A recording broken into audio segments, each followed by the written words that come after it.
shark. Yeah. At least, like, it's so cheap for what it does, in my opinion, at least. His Aghanims is still unchanged, right? He jumps around. Yes. Yeah, yes. I need to actually fully read the shard for all the effects. Let me just double check for all of us who aren't completely well versed. The Aghanim shard reduces the Fisher cooldown by 2 seconds, already awesome, and allows the Shaker to walk on it. When he casts any ability, an Aftershock is released along its path. Wait, he can cross the fissure? Yeah, you can walk on it. See, there you go. Now you know. It's a whole laundry list of buffs, but yeah, my big remembrance is of course the walking up and down the fissure. Can you just walk over it, or can you only stay on it? I guess you can just keep going over it, like, because doesn't it give you? I've like never actually walking? played around with it, so I don't actually know. It's a little weird. It's I'm not positive on that, but I thought you could use it to escape from stuff also. I'll demo it real quick. I got you covered. Don't worry. Okay.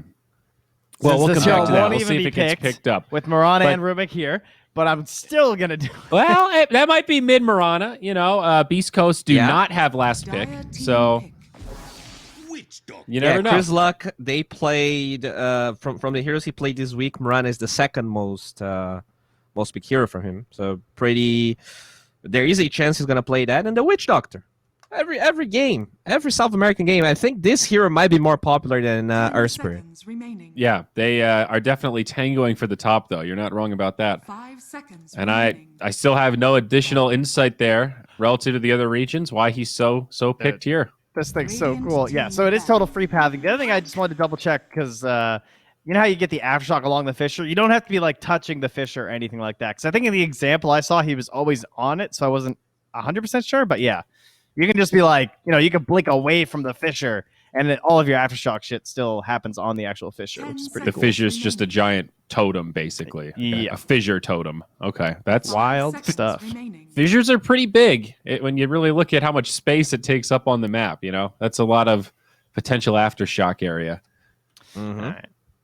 Anyway, Puck now picked up for Unknown, so they get a nice meta hero. Good opener for both sides. I'm sure Beast Coast is happy with this, and I imagine Unknown won't be too upset themselves. I actually really am surprised by the Puck, because we did see Puck being played in a lot of positions. I guess it's just a really good hero versus Marana, especially if it's Car Marana. Yeah, it basically negates real counter. Yeah, you can't play Core Marana, I don't think, versus Puck. At least you shouldn't at this point in the draft. It feels like it's not worth committing to Core versus Dream Coil. Yep, feels like a hard counter to me. It's nice for Switch Doctor 2, silence against channeling. Plus, you've already got Rubik to cover some pretty good steals. And it does feel like Unknown know that Marana is probably not going to be core now because they banned TA. Pretty classic Chris Luck hero. I was going to say, it's also just a respect ban. There could still be that 10%, 20% chance they want to flex this Marana mid, but limiting some of the options here. I have seen Chris Luck absolutely break open games with TA that should not have been broken open. So I'm with it. Mm-hmm. You don't want to tempt him just by putting the puck out there and being like, "Oh, do you want a hard counter?" Like he will. I mean, same with the Wraith King. Really, it's a bit of a respect ban against K1. It's also a great meta hero, so that checks both boxes. Get it the hell out of here. Yeah, and I feel like Unknown did their homework here. I really like the way they drafted so far. It was like they have their bases covered. What else do you take out now? What is the... Oh, another thing I want to talk about. K1, his third most speed hero this week. Can you guess, Iori? 5 seconds remaining. Is it his third most? It can't be Sven.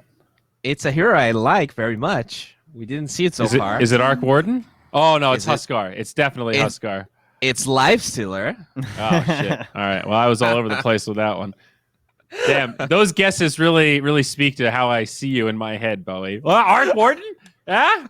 Huskar? You disgusting bastard. 10 seconds remaining. I really like the Sand King ban because I think that's the best pairing with the Mirana that we've seen so far in terms of like actually pressuring the lane. I was kind of hoping we'd see it again, to be honest. But it's also pretty good versus the puck. We honestly didn't see that much Sand King, even though like we see so much Marana. Oh. Is this core? Or is it 5? I guess it could be 5. But Yeah, Probably and could be oh, it's got to be 5 versus Marana. Huh. Yeah. Maybe they're doing like Troll and Clock or something, some strong safe laner. 10 seconds remaining. True.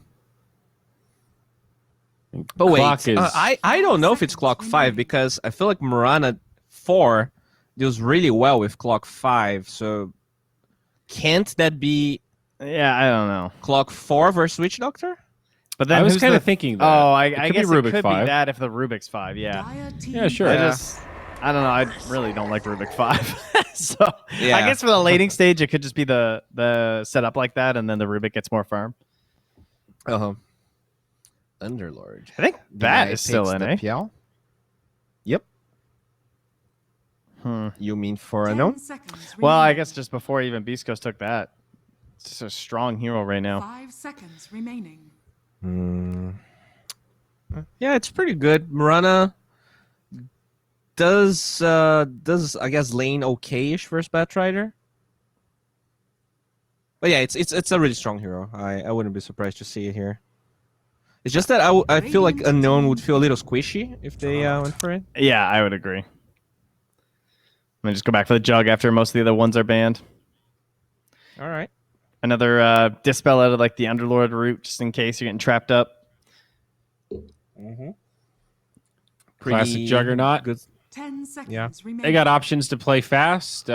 He can be okay against Witch Doctor too. You get the 5 spin. seconds Also goes remaining. both ways. Ults physical damage. And that Gotta lets you maintain get tempo. away with 5 Rubik too. Yeah.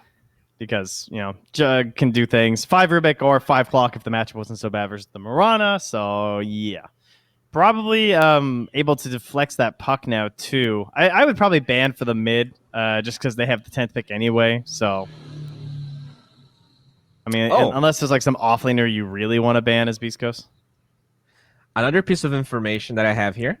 Mm-hmm. Chris Luck played 2 Meepo games this week. So Gross. maybe we don't see it. Maybe we don't see it this series, but always good to keep it in mind. Well, this could very you know. well be the mid right here. Nature's Prophet. Dire Yep. team Yeah, I think back. it is, right? Looking more like a 4 Marana, 5 Doctor, mid Prophet, and then we'll pick an offlaner here. Another mid, they team picked the back. Slark. That's a really good ban because, again, could be either. Mm-hmm. They take the Venomancer. Veno Chris Luck is and playing a Viper. lot of mid Venomancer. Yeah, he respects it, right? He's like, yeah, I don't want to play against that. I wonder if Beast Coast are going to Ursa. 10 seconds remaining. Wait. I think this is Nature's Prophet 4. 5 seconds remaining. Oh, yeah, this- Chris Luck has a mean Miranda too, doesn't he? Except Yeah, Miranda's I like mean- good versus Veno. Yeah, that's true.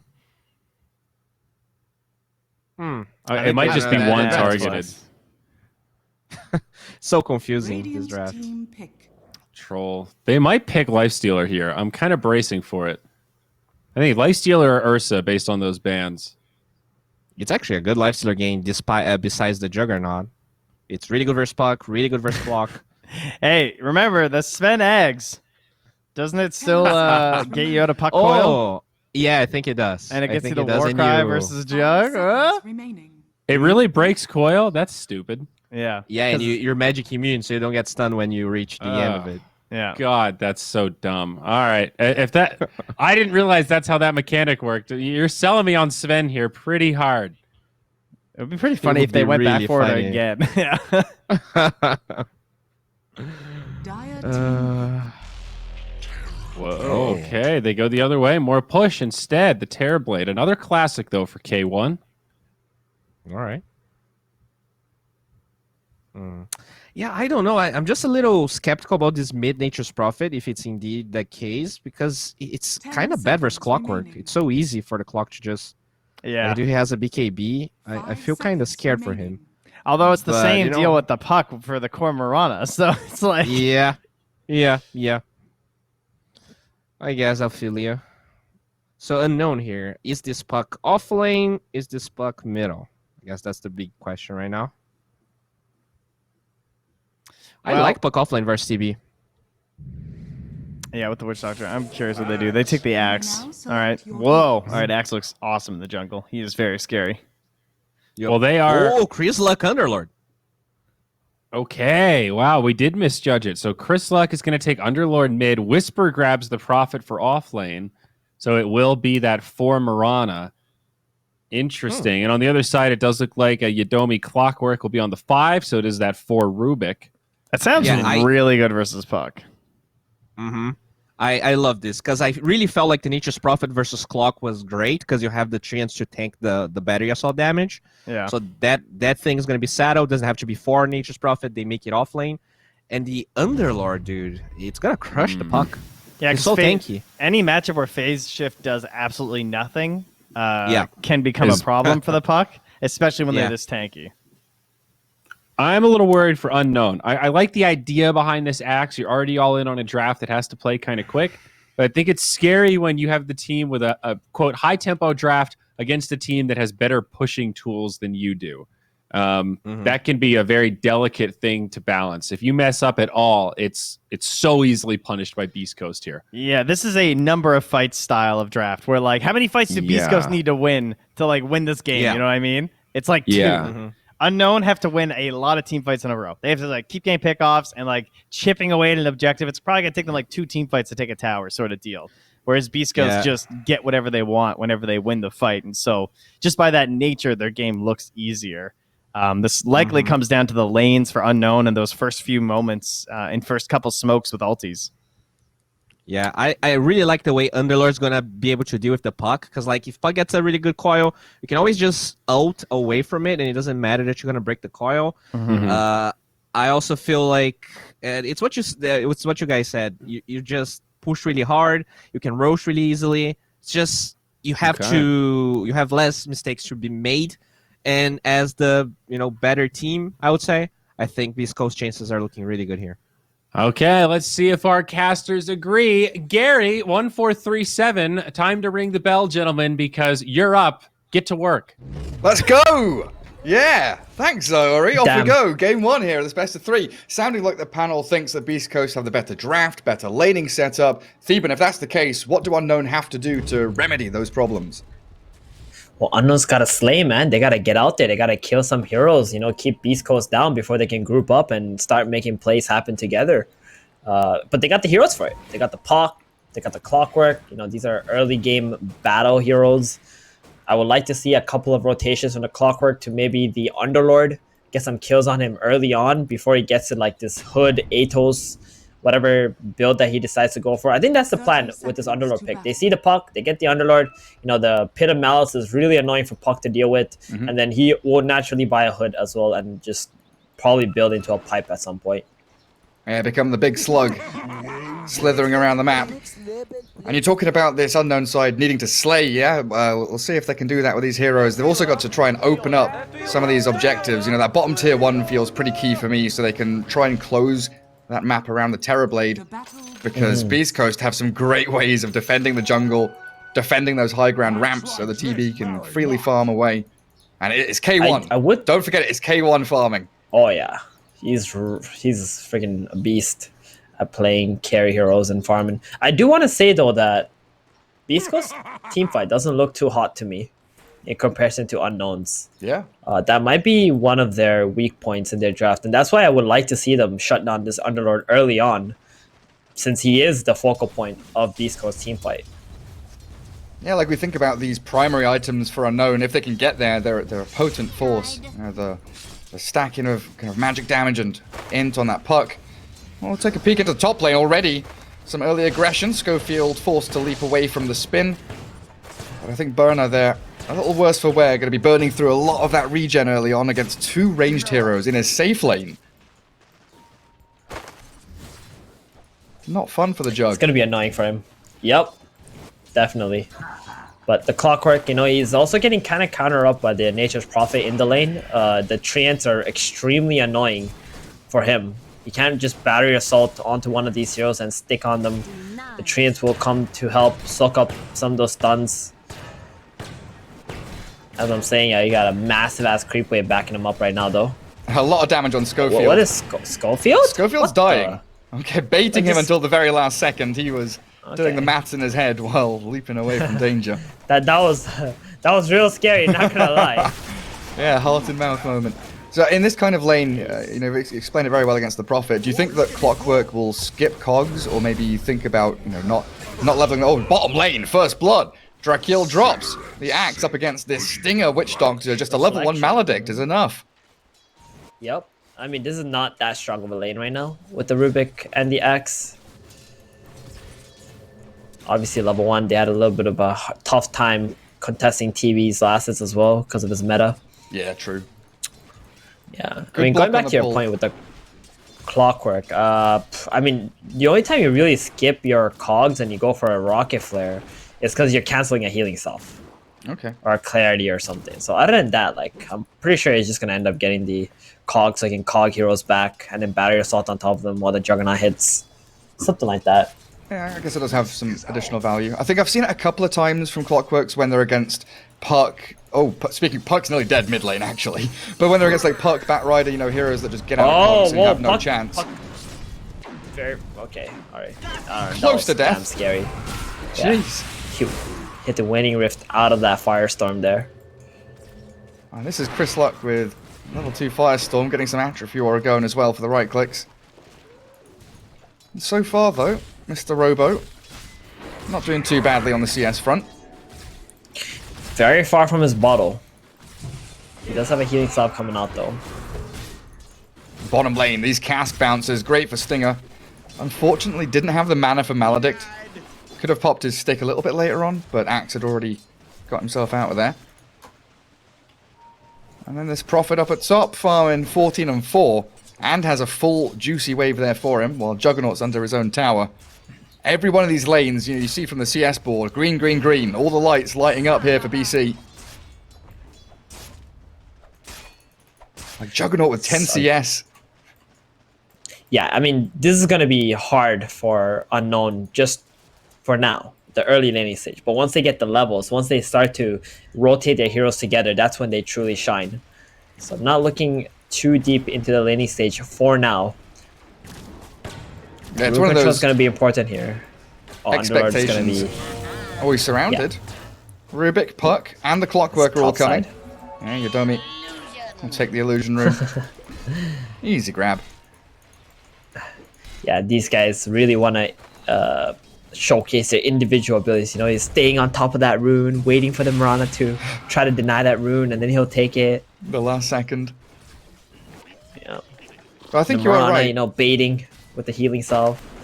The Radiant team, we talked. The panel talked about it. We expect them to do well in the laning stage. So it probably is Yeah. a moot point that Unknown aren't doing particularly well.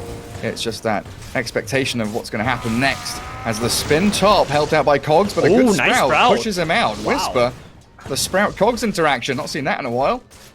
Dude, that was a really nice Sprout. Keeping the other two heroes in there and getting him out. And then, of course, he's a Nature's Prophet, so he can TP back in as the Rubik secures the kill on Stinger's Witch Doctor, who was already very low.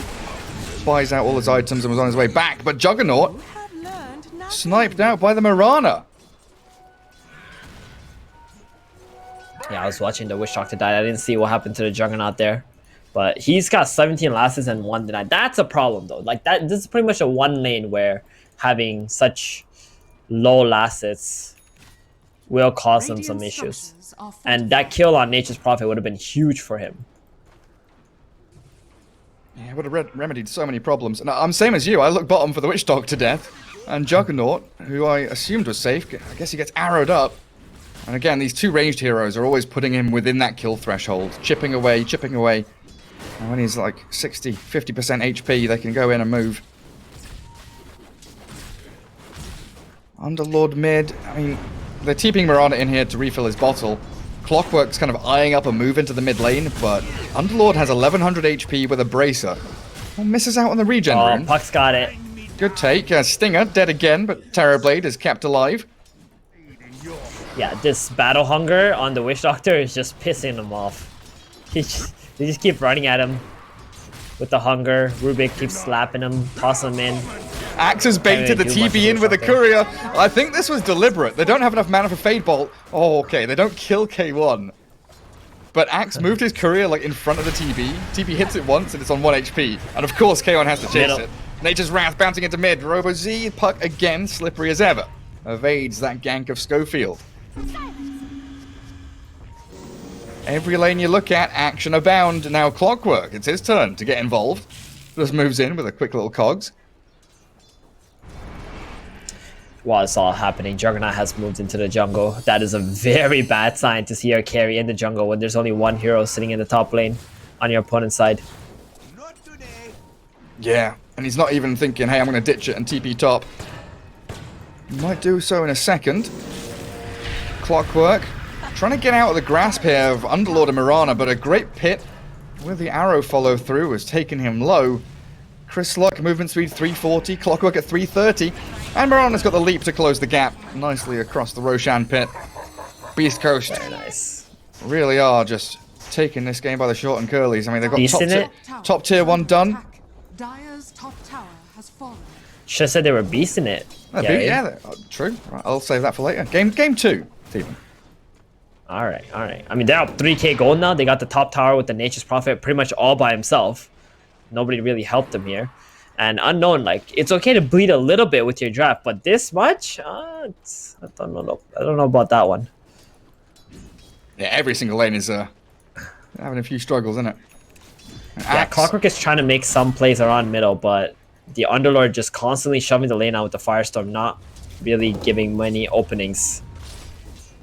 Yeah, it's been a hard one for Clock. That top lane we talked about, the double range, the Mirana, the Prophet, all causing issues for him. Mid lane's not one that he can gank into because it's an Underlord. And he couldn't really play down to bottom, so it's down to the Axe who does chase Stinger Oh into my the trees. god, Yadomi. But Yadomi's dead, while bottom they are trying to dive onto tier 1. Drakiel with a TP home. Successful. Now Puck's Waning Rift with an orb onto the Witch Doctor. Looking for Stinger. It's a long extended fight here, allowing Chris Luck to now arrive. Good Sprout. Focusing Rubik. Axe has rejoined the battle. I don't know about this though. Puck has called the Prophet, trying to orb in. They get the dunk. That's the Axe calling up this Underlord now as Chris Luck, he's got another pit. Could throw it in onto Axe, but won't have enough for a Firestorm to follow through. Yeah, pretty big kill under the NP. I mean, it's very farmed hero, and you're forcing a lot of Beast Coast cores into this bottom lane. That's going to give this Juggernaut space to not just sit in the jungle anymore, but push the top lane out. So, some nice movements here from Unknown, trying to even out the map a little bit. Yeah, getting your Axe and Puck involved, putting them closer to those initial items. It looks like Axe going to try and get Phase Boots, maybe the Vanguard, but definitely a Blink lined up. I'm wondering about this Puck build. We've seen it, I mean, what he has so far, pretty normal from the mid Puck, but what comes next, you know? What is that first item for the Puck that's going to be able to help them win team fights? It's got to be like Boots of Travels or Blink Dagger, right? Whatever gives them a little bit more mobility, just to be able to either fight or push lanes out. Get a little bit more space for the Juggernaut. Juggernaut going for the Maelstrom build. I think this is a really good build against the Terrorblade. His high armor. A Terrorblade's Whoa, been found. they want the TB. Telekinesis into the coil.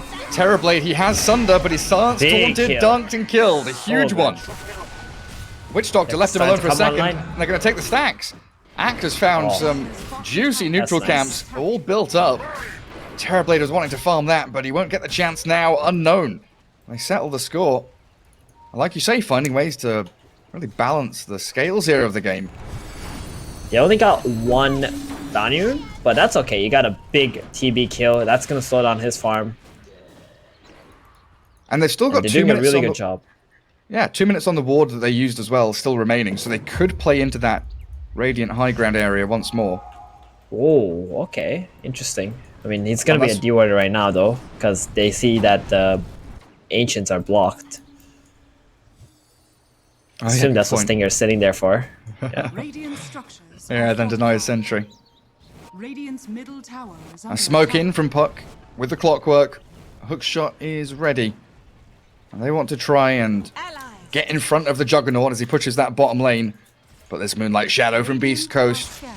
could be their undoing as the smoke is very close to popping on the clockwork. Underlord sees him. They know. They absolutely do. Very simple initiation onto the clock. Prophet's going to TP in and force the hook shot. Bit of a waste, but nonetheless, they keep the Juggernaut safe. Such a sad clockwork. Look at his items. Ooh. Wind lace, ring of protection, ring of regen. No boots still. Oh no. That's what happens when you lose the lane as a clock. I mean, typically position 5 clockwork has a pretty decent time, but playing as Nature's Prophet and Mirana, 2 heroes you really can't kill in the laning stage, it's just been atrocious for him. It feels like maybe he could have started boots or something, but then again, he is that POS 5 trying to buy a few more items in the early game. Orchid of Whisper shown off here onto the axe. K1's arrival going to slow down the retreat, but no real follow through there without any stuns. The Witch Doctor and Underlord miles away. The name of the game for Beast Coast now is kind of just let K1 get strong. Sanj and Yasha, it's nearly ready. I've got control of that top left-hand corner of the map. Real nice with a couple of observer wards in that dire jungle. Yeah, I can't wait to see Unknown actually rotate their heroes and try to take this bottom tower already. It's been a while since they've actually made any attempts down here. But they could create plenty of space if they just bring the numbers. Try to hit this tower a couple times. They got the Juggernaut, the Rubik here. Clockwork is also rotating. It looks like Axe is just feeling like he wants to get his dagger first. But opening this tower up is so much more important than that dagger. Look at Chris Luck. It'll help his entire team. The confidence of that Underlord. 1,500 HP just walked straight towards them. And they also had the Almost potential there. Atos. Prophet was thinking about TPing behind, but they start with a hook shot on the Underlord. Chris Luck, he's dropping pretty quickly, but he still has wand and an illusion rune bottled up to try and Orchid. dispatch this one. The Orchid does catch out the Juggernaut inside the Pit of Malice, but Chris Luck is already dead, and a dunk from the axe finds the Morana. Whispers TP, successful as it may be. Still a pretty big win there from Unknown. Yeah, nice caster curse there, buddy. You just got Chris Luck killed. I never said he was unkillable, I just said he was confident. Yeah, next time you want to compliment him, just be like, oh, he's about to die, you know? Then you're like, get Careful. it. Yeah, I should tell him careful. Then he'll die. So, I guess, I mean, he comes down there, and finally Unknown actually make that rotation that we were talking about, right? Like, just get to this tower, bring the numbers, and if Beast Coast want to stop you, you have the potential to fight there, get some kills, or at least create some space for yourself. And they do just that. The 2 kills has been enormous. I think they should continue to fight down here. Oh, Orchid that again on the Juggernaut. jug. He is in so Creep much blocks. trouble. Blocked up inside that pit Wow. of Malice, and the Orchid from Whisper pairing it up with the Moonlight Shadow coming out from Mirana. They could just keep on going towards him. But He ate the tree, and then the creep blocked him inside, so he's got stuck in the pit. Death Ward Maledict. Rubik. Yeah, TP'd on by the Prophet. Down you go. And regen rune stolen from the puck. I think the greatest thing about that bottom fight is that if the puck... it was either one way or the other. Either Juggernaut dies or Puck dies. Like, if Puck doesn't dodge the arrow, gets orchided up, Puck's dead. But they found the big target in the Juggernaut anyway. Actually, Puck went for a vessel. Wow. Okay. Hook shot again. Damage for these tanky heroes. Chris Luck is at the dire tier 1 bottom lane. Omni Slash not and a where he wants to call. Absolutely not. This Clockwork is countering up the Underlord big time right now, since he didn't opt for any 4-staff or tanky items. He's just tanky naturally, right? Because of his high levels. But he doesn't really have anything that buffs him up, allows him to tank up against this clock right now. Could do it just like a casual Second cloak. time. Yeah, even a casual cloak would be lovely.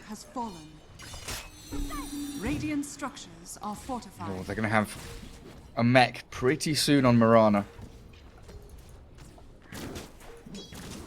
That's going to help him out tremendously. So the Underlord could think about some of the other team items after that Rod of Atos. Watch Chris Luck just buy Radiance or something on this Underlord. No. Please. Beast Coast, this is like a must-win game for them. They're Atos. already down 1 series. Nice blink call. Good coil as well. But the Pit of Malice stops the rest of the heroes following through, but it's a stolen Death Ward that Witch Doctor has given to Rubik, allowing him to pummel through Schofield and Chris Luck. Yodomi's in the back. He does get taken down. His axe loses his life and the streak along K1's with it. And Robo Z, K1, he's looking for the puck, but he won't find it. Rubik and puck goes back to that bottom rune spot. I got meta now on the Rubik. I'm not so sure it's gonna do much, but Bottom tower is under it's cool. You can try. Oh god. Oh! He can't try. Got sniped. I'd take that back.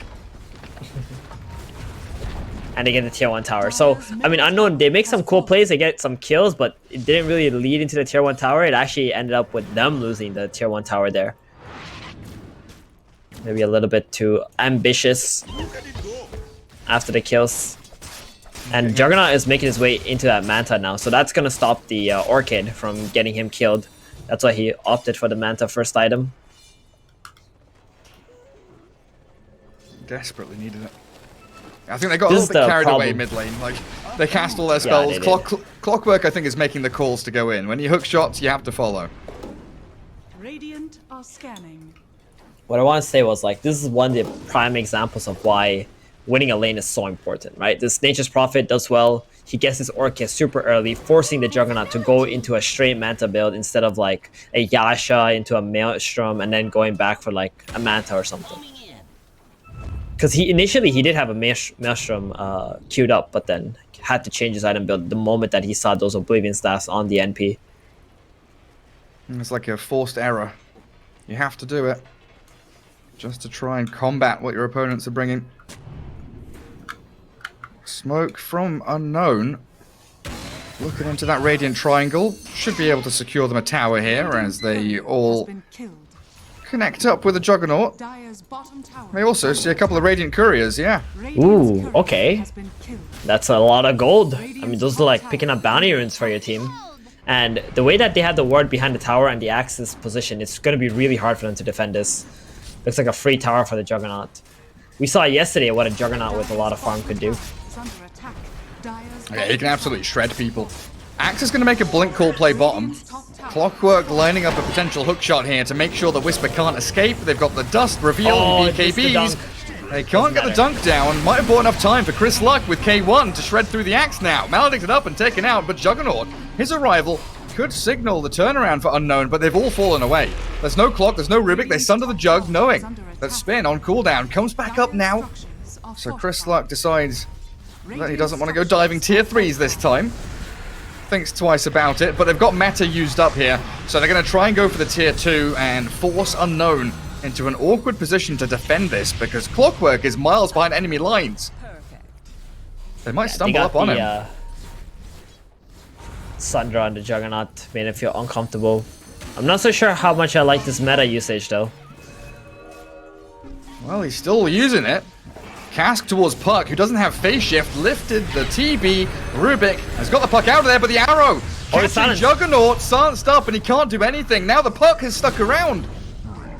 Well, the meta Yikes. worked out in the end because Unknown walked straight into the waiting arms of Beast Coast. The Clockwork still being followed by the Terrorblade. Lacking any further forms of gap close, but that arrow sliding between him and the Axe gives the vision for the Witch Doctor to know Axe was coming. Gives him a couple of spells, tells him to bugger off and get out of my lane. And Beast Coast Oh, back once into again. controlling up the mid and the bottom lane. Dire's bottom tower is Exactly. under I mean, Unknown are just overly ambitious. That seems to be their problem here. They didn't have a coil up. He just went in, tried to like hold them, maybe bait something out, but baited his entire team into a terrible position. That ward again on the high ground, providing all the vision of Unknown. Dire's middle Beast tower Coast, is they knew under exactly what they were getting themselves into. Witch Smoke Doctor. up. Yeah, Yep. I thought he solo smoked Man. for a second, but Underlord was low ground. TB has a Scotty. 20 minutes in. Yeah. Mm-hmm. He has Oh. a Scotty. Uh-huh. Who's That's playing my the- Scotty. I mean, yeah, Who's playing the TB? Who is it? Oh, top it's 5 farmer in the K1. world. Yep. What a god. That's insane. I mean, the problem here is for Juggernaut. Oh, okay. Thank God he's not going for Basher. I thought he was gonna go for a Basher. The moment he buys a Basher before getting like a Mjolnir or something, he's lost this game. Like they will have zero chance. But at least he's going for the Maelstrom now and then gonna get the Aghanim Shard. That's nice. Go for the Cool. magic damage output. And a coil snap. Mirana gets Okay. earned up, but Getting pops healed. the wand, the Battle Hunger, Moonlight Shadow. I Oh, mean, not Moonlight enough. doesn't save you, but it does get the rest of the team away. Close to surviving, though. Dire's top tower is under attack. She should also buy a cloak on the Mirana. It's so value. It really is. Like, just against Puck, honestly. Puck, Rubik, Clockwork, like just these 3 heroes, just way too much value. Radiant's middle tower is under attack. Unknown don't get anything additional, just a Mirana kill. Tier 1 was just defended by a Terrorblade and his illusions. Radiant's bottom tower. Like you're is under saying, Okay, Juggernaut, so- he is catching up little by little. He's got a bit of his way towards that Maelstrom. I mean, as soon as he gets Maelstrom, like, he still needs another big item, right, before he can fight. It's not an item that's gonna help him win a fight right away, so... Actually, did he just buy a shard? He bought a shard, didn't he? No, he didn't. Okay, it's just a hammer. I thought he's, like, missing items, but I looked at his net worth. Okay, it's just not that high. That's all it really is. He just doesn't have that much farm at the moment. He's been having a really tough lane with the Clockwork support, and then just dying. 0-3. 2 in a row Again, on this Mirana. Schofield gets dunked this time, but the Terrorblade reflects onto the Clockwork, uses Metamorphosis up, and tries to give chase to the rest as this Underlord has caught the axe upside inside the pit. They'll focus Dracul down. Maledict for good measure there. Stinger making damn sure that Whisper can secure that kill, and Terrorblade just makes a beeline for top tier 2. Yeah, I think the axe just had to get out of there, right? Mid If lane? you get 1 kill, Juggernaut, he went for the Omni Slash, now a That one? spin. He wants the Underlord, he'll get it as the Sprout actually That's a catches good the kill. Prophet and traps him inside. Reflection misses because the spin was still going. Terrorblade, he gets the tier 2 top and tries to come back into mid. Unknown have got a real sneaky kill there on the Underlord as the Prophet has to BKB, but he silences the Pug so she can't jawn. The Pug's now stuck. who's hunting who? Everybody's dying.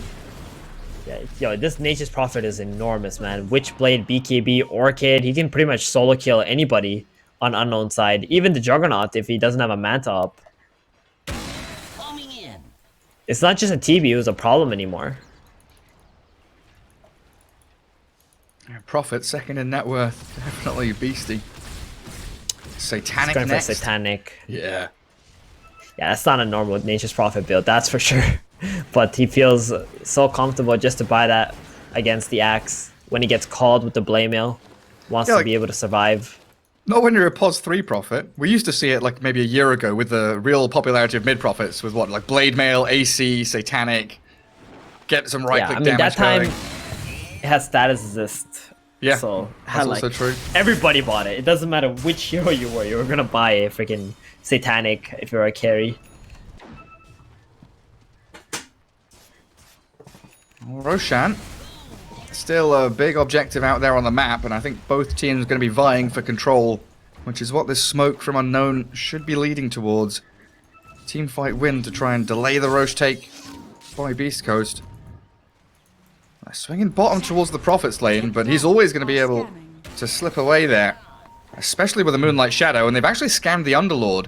Walking into the Invis Beast Coast heroes, Rubik drops an Observer. They've seen everything though, and Beast Coast ready to strike onto Rubik. Good arrow after the lift. Unfortunately, the Clockwork has been sprouted up, found by the Prophet on the way out, and they'll lose both of their supports, getting popped by the Soulburn of the Orchid. Mirana just leaping aggressively into the middle of 3 of them, throws the arrow, which barely scrapes past the Puck. And the rest of Unknown, they've gone full retreat mode.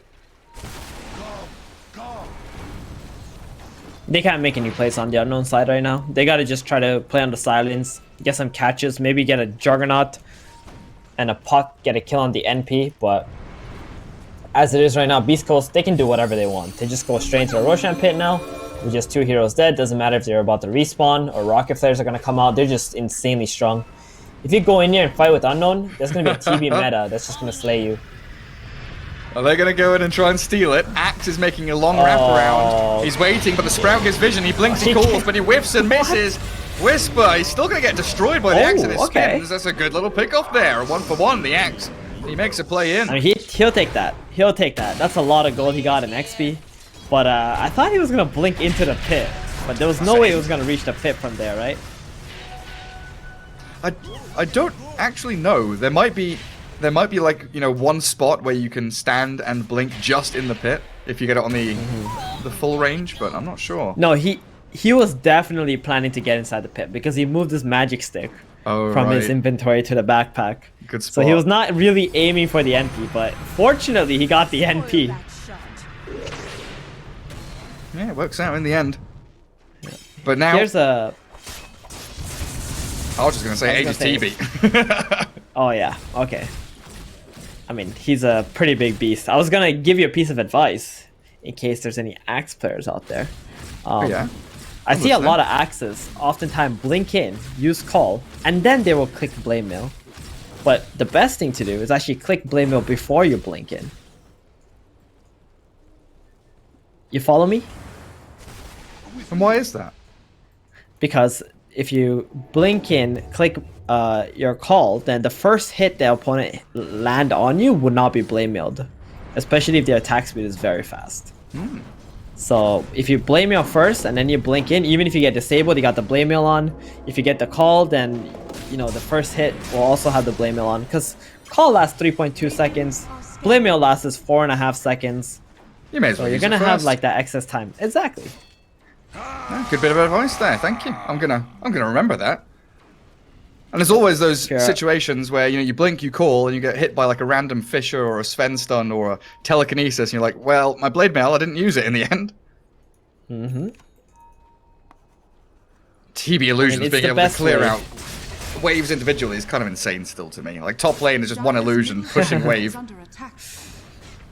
Hey man, that's the reward for being so farmed. He's got an AC next. Jesus. Why? That's what I'm wondering actually. Why would he go for an AC, not like a Abyssal building- Blade or... Building damage? Yeah. That's like the Building only damage? thing. That's what I can rationalize is building damage. Maybe it's more armor against the axe, Has fallen.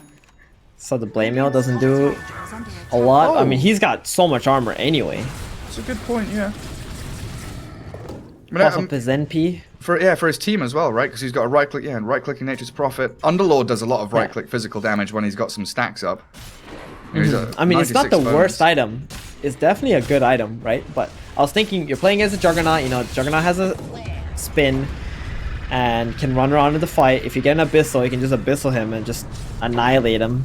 Also gives you a little bit of a gap closer, which is quite nice as well. But, you know, this is K1 after all. Beast of a carry player. I trust his item decisions every day of the week. Yep. And he's gonna run out of that DD rune soon. Sadly, couldn't go high ground with it. But this is where the map gets real tight, confined for Team Unknown. Can't really go top, mid, or bottom lane to push out any waves. Your puck is stuck in the base, so not in a position really to be split pushing or causing any havoc out on the map. Puck still doesn't have an item that allows him to remove the Orchid.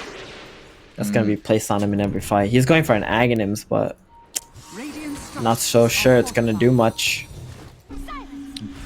Oh, Puck saw that TP from Prophet, got a little bit spooked. Juggernaut gets away from the pit. Spin down now. 10 seconds here. Arrow straight past the back of them. And Terrorblade just metamorphoses up. Gets some illusions out there. And there goes the tier 3 thanks to that AC. Glyph comes in with a Blink Caller, Drakiel. They've got Aegis still on his Terrorblade, don't forget. And he BKBs and just stands his ground. Drakiel's down. And the rest of Unknown, they are running for the hills. They know the Terrorblade is too massive right now to battle with. They've got a reflection there, and Witch Doctor just Death Ward straight into the back of the Rubik's head. Secures them the full lane of barracks. Even if it doesn't kill off any more of Unknown, they've got the big objectives. And Metamorphosis still going for another good 10 seconds or so. Could be another tier 3. Unknown need to make a way into this. But Juggernaut, I mean, he's up against this Sunder Terrorblade with Aegis available, so there it is. First life down, but he's got Sunder when he comes back up. Got an Omni Slash. Healing Ward gets sniped, the Orchid used, Burner does have the Omni Slash into the creep wave it goes. Unfortunate for him, and now a Dark Rift to get the rest of Beast Coast out of here. They don't want to battle, they've got what they came for, and they'll be back out on the map for round 2 soon. Always feels so bad when you're behind and you click your Omni Slash and it just jumps onto some creeps and you're like so desperate for that damage output. I mean, it was a good attempt. They got rid of the Aegis, but at the end of the day, Beast Coast are just way too tanky at this point. Good Underlord Rift out, just resetting, wait for the next meta. group up again, go for the top side maybe. I mean, you can even wait for Roshan. Another 3 minutes is not gonna make Unknown be able to come back against you. So if you want to secure the game, it's better to wait for the Roshan right here. Just get some good vision out. Yeah, because when you take that bottom lane of Rax, that's kind of Nature's Prophet's domain. He can push that 1 or 2 waves in, and the rest of your team could be in this dire top jungle. Just pushing all the way to high ground. They're not waiting. They don't care. They're going They're straight. like, guys, yeah, they don't even have meta. They're just going in. Up we go. No meta, no Dark Rift. No Omnisash is up, so they feel a little bit confident, and then the moment they're met with some resistance, they're just like, okay, never mind, guys. Let's not throw this game. TB lost like 1,000 of his HP just hitting that tower like 1 time. But they do get the plan into action. Like, Prophet is down bottom, he can farm, clear the waves. Everyone else is in the top dire jungle. And they force Unknown to go into their triangle area, which is under a couple of Radiant Observer wards. Clockwork with a gem. Yeah, he'll be able to deward. Regain a little bit of land there.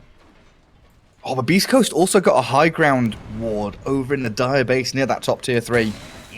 Ooh, okay. Maybe that was like a distraction push, you know? Just get the attention away from the support going in there and planting a ward onto the high ground. So next time they go there, they're gonna have vision. They're gonna instantly be able to jump. Subterfuge. The spies are among us. Sneaky little witch doctor getting wards down like that. Mr. Holy Locket over here. Dire's top tower is under attack. First time Holy Locket into Lotus Orb. He's pretty farmed for a position 5 Witch Doctor, but I guess when your team is 19k ahead, you expect him to be there. Axe? It's quite easy. That's fine. when your team has, you know, the 2 highest net worth on your team, it's pretty easy to farm on the support. Or not die. If you don't die, you typically have like a lot of gold. That's often the biggest thing, isn't it? Just don't feed. Stay alive, have that passive gold income coming. A little bit of gold from some towers, a little bit of gold from the bounty runes, and voila. All adds up. Well, Terrorblade. He's going to have to wait a little bit for that Aegis. 2 minutes is the respawn timer on Roshan. But every single lane trending towards the dire base, and there's no way that they can come out of the shell. I mean, they're playing against Terrorblade, Illusions, and Nature's Prophet. Yeah. It's... These lanes will never be pushed out. You can only take some kind of a fight, a hard fight you have to commit with Unknown.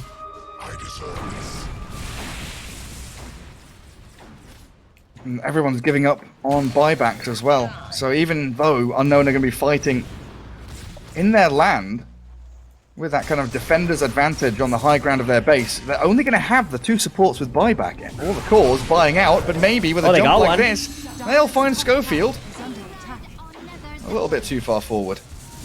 Yeah, Schofield has died like that like a couple of times already in this game. And he's also got a Holy Locket with his Guardian Greaves. So he wants that Guardian Greaves to heal a little bit more, and then maybe if the TV gets jumped, they're going to feed all these Holy Lockets onto him. Oh, that is a lot of heal. If you if you've got 20 charges on these Holy Lockets with Greaves plus Voodoo Restoration, TB he gets jumped middle. It's a decent initiation attempt here, but he just pops Meta. Satanic's ready, and his BKB's golden and glowing, so Axe actually comes tumbling down. Dreamcoil snaps on the Underlord with his BKB going, but Unknown are now without Axe for 70 seconds, no buyback whatsoever, and Mirana is just respawning, while Roshan, 25 seconds away. Yeah, they've been having a really hard time pushing because of this Firestorm from the Rubik. It actually does insane amount of damage thanks to the Spell Amp. And definitely the best skill you can take from the Underlord here. I want to say, I think the way that Unknown can take a team fight is like they drop the Aghanims on the puck, like Aghanim's coil, onto... Don't drop the Aghanims, I mean the item itself. Like, you know what I mean? Like, you coil the TV, you headband him, Psychic Headband, you break the coil, and then you go all in with your Juggernaut and, you know, your Rubik Firestorms, and then Axe follows up with a call when the stun's about to end, and you can kill him that way. So you have to hope that he doesn't use BKB in the midst of it all. Yes. Yeah. And now he's going to have Aegis and maybe even the cheese as well. He leaves that for the Underlord. I want to see the puck come from the back. Like, you know when the TB is hitting the high ground? And like you come from the back, so the headband will push the TB into your base. Oh yeah. Into the clockwork, into the cogs, into the telekinesis. Yeah. That's what they should be thinking about all this time while they were watching Beast Coast Hit creeps. killing the Roshan. Yep. 27k lead. As Beast Coast try and close it out. K1 on the high ground with his TB. Illusions have already killed the tier 3 mid. And the main hero is on that ranged barracks.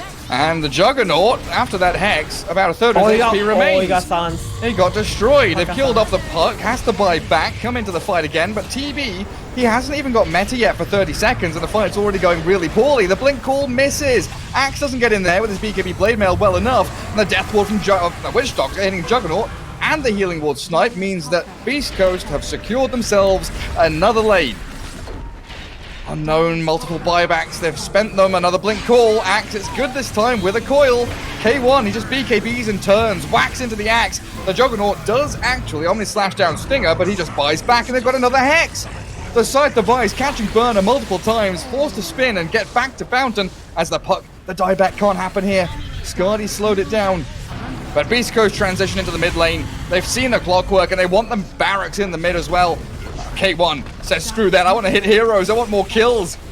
Come here, Rubik, Juggernaut, let's play. GG's called. They realize they can't fight, they can't stand up against the TB of K1.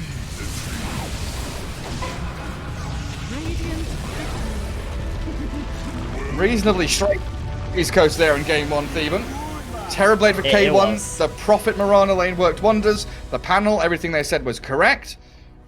It all seemed to go according to plan. I think this is the first game we've seen in the DPC here in South America where a team has won like all 3 of the lanes, you know, done the proper moves to take towers and like didn't really throw. Maybe there was a couple of feeds here and there, but like it was a real clean game from Beast Coast. And I think the last series that they lost was a huge wake-up call for them, especially since it was the first series of the DPC.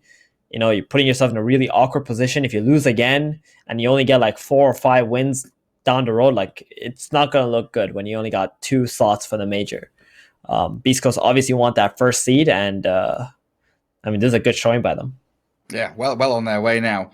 Looking incredibly hot. I mean, Whisper 12-3 and 11. It wasn't a complete clean sheet. There's no one there with 0 deaths, but from Beast Coast.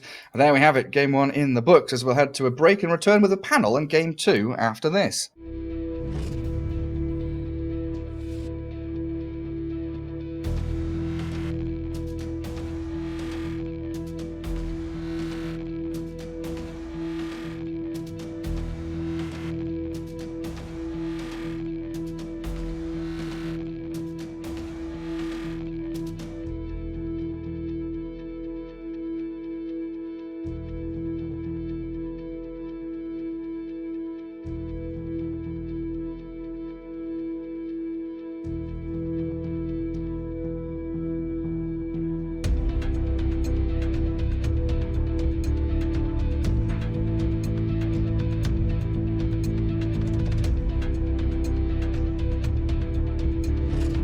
Hola, mi nombre es Steve Vargas Mamani, mi nickname es Stinger, tengo 24 años. Mi posición actual en el equipo es de 5 y juego en Beast Coast. Cuéntanos un poco sobre tu trayectoria en los eSports. Bueno, mi trayectoria en los eSports empezó pues en mi ciudad. Primero jugaba con equipos de mi barrio, Zona VIP, Hunters, así, equipos entre patas, ¿no? Como ya era uno de los mejores de la ciudad, dije vamos a salir uno donde hay más competencia, que era Lima, más que nada, donde habían torneos nacionales. Era como que ya tuve algunos roces internacionales, ¿no? ¿Existen favoritos para clasificar a la Major o todos los teams llegan en igualdad de condiciones? Al menos en este último año, con los juegos que he visto, creo que los equipos van a llegar en igualdad de condición, no creo que haya algún favorito.